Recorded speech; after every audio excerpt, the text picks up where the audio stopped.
this is Kim. Thanks for coming back. Today's video is going to be about Grubhub, the pros and cons of Grubhub. Before we get started, please don't forget to subscribe. I would really appreciate it. My thoughts with Grubhub. I have a love-hate relationship with it. I've been driving for Grubhub a couple months now. There are some things I absolutely love about it, but then there's other things that frustrate me so much. I'm also a Doordash driver, so I can't help but compare Grubhub to my Doordash experience. This is purely my experience and my opinion. Yours may vary. I know different areas have different earnings with different apps. I make good money with a Grubhub and also with Doordash, and I use them in combination with each other. But some of the stuff just drives me crazy. If you agree with me or even disagree, please put that information down in the comments. I'd love to hear it. Okay, I admit it, I cherry pick. I started with Doordash first and learned some strategies that helped me make decent money. I've applied what I learned to Grubhub, and it's also helped me make decent money. I've watched a lot of YouTube videos. Thank you to you guys out there. I don't accept low orders. I don't accept any that take me far away, and I also avoid certain restaurants and certain delivery neighborhoods. I know my market. I live here. I've lived here for many, many, many years. I have basically created a list in my head of the restaurants I'm going to avoid, and I know which neighborhoods I'm going to avoid. And I also try to avoid all condos and apartment complexes and even office buildings just because they take so much time. I want to get in and out fast of the restaurant and from the person's home. I don't want to spend a lot of time. So that's my own thing. You know, we all have our own ways of doing things, and what I dislike, someone may love. So I'm just giving you my opinion and my experience. Okay, so back to the Grubhub information. They have levels for the drivers. The top level, it's kind of probably very hard to achieve, but 100% attendance, which means if you start a block, you stay available through the whole block and you don't miss any scheduled blocks. 95% acceptance rate, which is very, very hard, and less than 10% block drop. So if you reserve a block and later on you decide you don't want to do it and you drop it, that counts against you. But you get first access to all the blocks, catering orders, referral programs, and perks. The middle level is the pro. 100% attendance, 85% acceptance, 20%, I just realized, so less than 20% block drop. It's hard to say. Second access to block. So there's a time that only the premiers get to choose blocks, and then once that time expires, then the pros get to choose the blocks that they want. They can also do catering orders and have access to the referral programs and the perks. And basically the partner level is everyone else. And you get third access to the blocks. So after they pick what they want, then whatever's left, the partners try to get. I'll tell you what, I have had a rough time finding some. You know, I just keep checking constantly, waiting for them to drop them. And usually by the time the weekend comes, several have been dropped and I'm able to grab some. But Saturday, when I'm allowed to pick for the upcoming week, you know, I might get 2 or 3. By the end of the week, I have gathered some more, but it's not always the ones I want. And it's interesting because they'll have, I should have done a screenshot, but they'll have, like, let's say I had one Saturday from 5 to 6 p.m. And then they'll have another block available. It'll be like 5:30 to 7. So I can't take that one because it overlaps with my 5 to 6. So I would have to drop a block to pick up that other one if I wanted 5:30 to 7. It's hard to get them back to back. sometimes I'll get like 5 to 6 p.m. and then my next one will start like 7:30 to 8:30 or something. But, it's fine. It's worthwhile because you want to have blocks. Blocks, when you're on a block, you get a lot of offers. When you're not on a block, you only get offered what everyone else has turned down. So they're not usually great. So I'm a partner level driver. This basically means I get the last choice of blocks. Oftentimes they're none available. Last minute they do pop up. To me, it's not worth accepting every order on Grubhub. So instead, I multi-app. I use Doordash and Grubhub together to keep myself busy and also help me get higher value offers. So even if I'm on a Grubhub block, it doesn't mean you're going to have an offer constantly. You can go 20 minutes with nothing coming in. But, if I have Doordash running also, I can take Doordash and then, pause Grubhub while I'm doing the Doordash and then turn it back on when I'm done or close to done and then grab a Grubhub. It works pretty well. It keeps me pretty busy. But like during the day, Grubhub doesn't have as many. So like during the weekends, a lot of times I'll have, a 3-hour Grubhub block and, maybe you only get 3 or 4 offers that whole time. Where during that same time frame on Doordash, I'm pretty busy. I think my area, a lot of more people use Doordash. So that's why I have that experience. I know that's not the same everywhere. But like I said, this is just my experience and my opinion about all this. Anyways, so I'm going to start with the cons. These are Grubhub cons. I know this list seems long, but there are also quite a few pros that we'll do after. So there's no pickup or delivery times available until you accept the offer. So, like on Doordash, it'll say you're going to go from here to here. It's 8 miles and you have to deliver by 5:30 or whatever. You don't get any of that on the Grubhub. There's no real details at the beginning screen other than it'll have little pictures on the map with no direct path, no mileage between these two places. You do get the name of the restaurant and you'll know how much you're going to earn. But that's all you really have. So if you don't know the area, that map can be quite deceiving. I happen to deliver in an area where I live, and I've lived here for many, many years, so I know how far everything is from each other, so I can glance and know if I want to accept it or not. But the map can be deceiving, and I really wish they would add the mileage on there and the delivery time. This is another thing that kind of bugs me that I didn't list on here. But so you accept an offer to go to Denny's, whatever, you're going to get $14. I'm just making this up.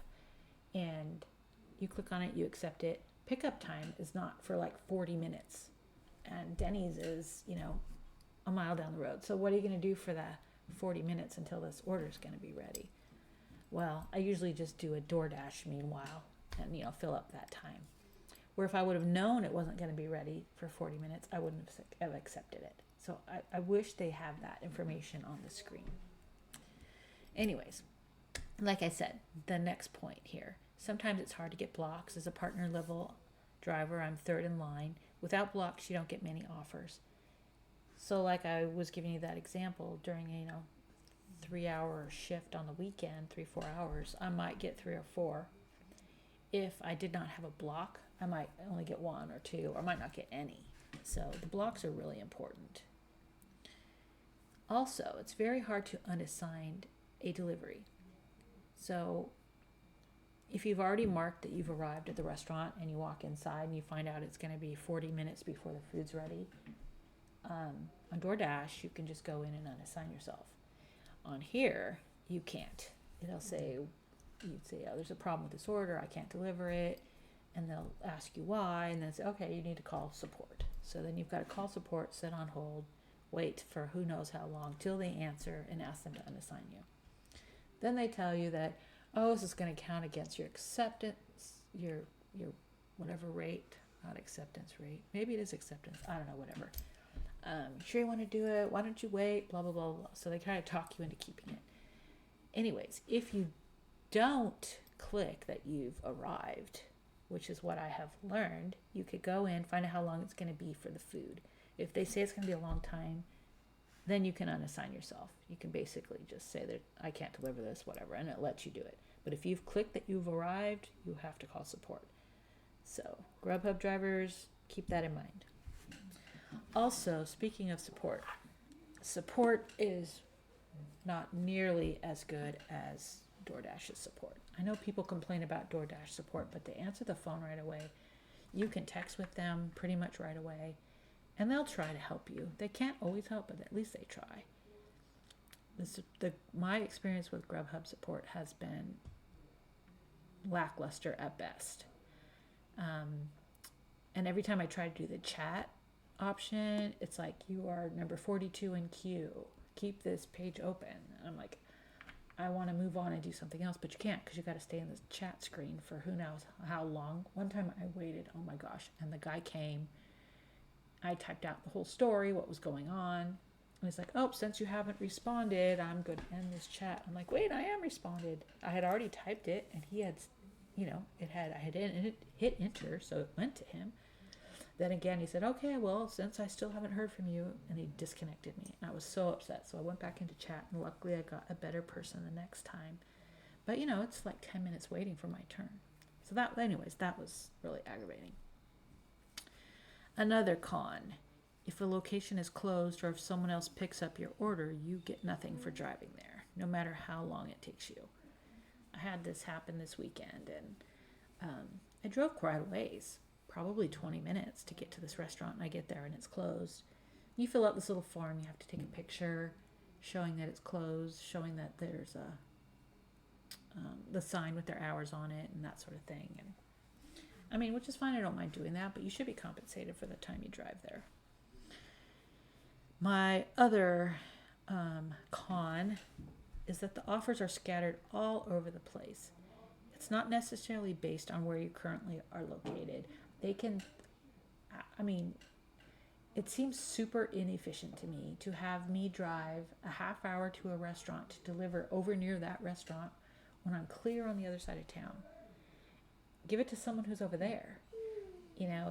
I decline them because I'm not going to waste my time driving all the way over there. If it's picking up from where I am and delivering to a customer over there, that's a different story. But if both the restaurant and the customer are far away from where I am currently, it just doesn't make any sense. DoorDash, at least you're semi-close to the restaurant when they give you the offers, which I think is smarter.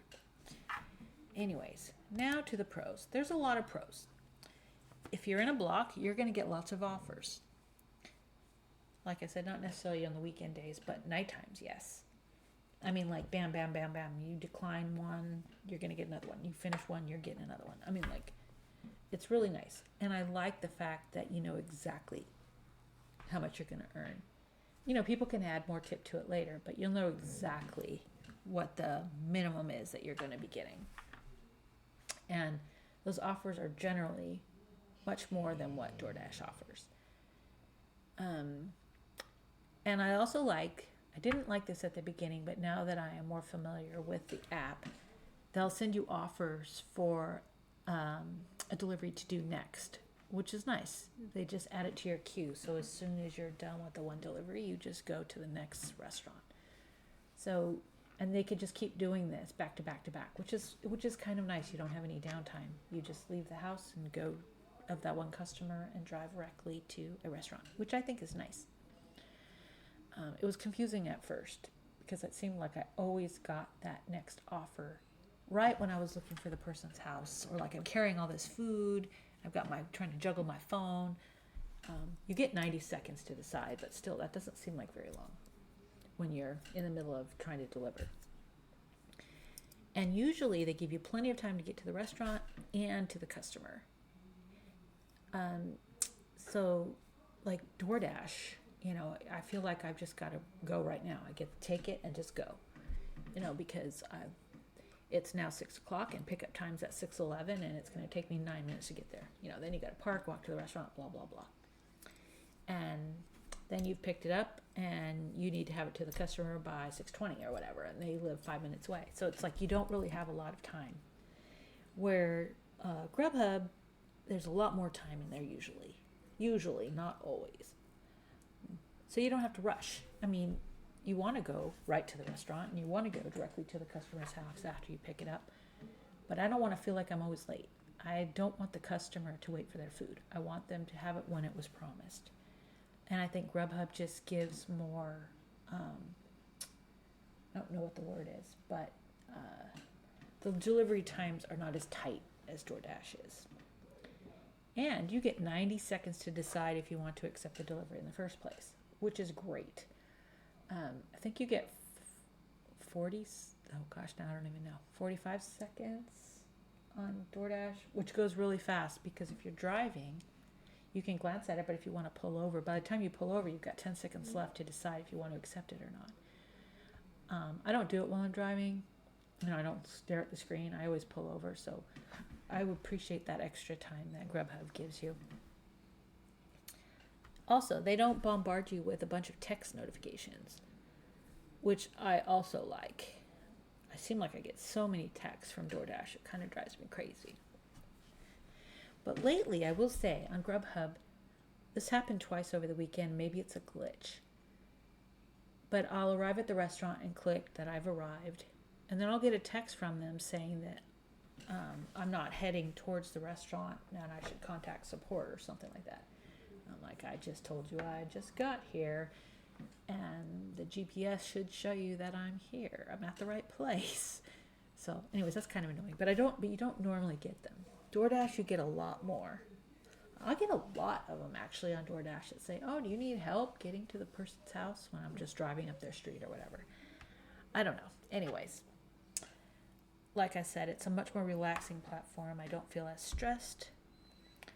I think that it's what's the word? I can't think of the word I'm trying to say. But I feel like they care more about the driver's safety, maybe, because they're not trying to rush you from place to place. You have actually time to go to the restroom if you wanted to. You can look for a parking place. It's I like it. And Grubhub pays a lot more per order than Doordash. I have never seen a $3 or $4 offer at all on Grubhub. The lowest I have seen personally is $9.50, which is decent. They pay more as a platform than Doordash. Like Doordash will pay $3, $4, $5, but Grubhub customers tend not to tip as much as Doordash. I get $5, $10, $15 tips all the time on Doordash, and Grubhub, it seems like it's $1, $2, $3 most of the time. Or a lot of actually deliveries don't have any tip. I'm still making decent money, so it's fine. But it's kind of interesting to me that Grubhub charges about the same as Doordash to the customer, but yet Grubhub pays the drivers way more than Doordash. So that's interesting. Just an interesting thing I've noticed. So I have some tips to help Grubhub drivers. 1, don't swipe arrived until you find out how long the wait for the food will be.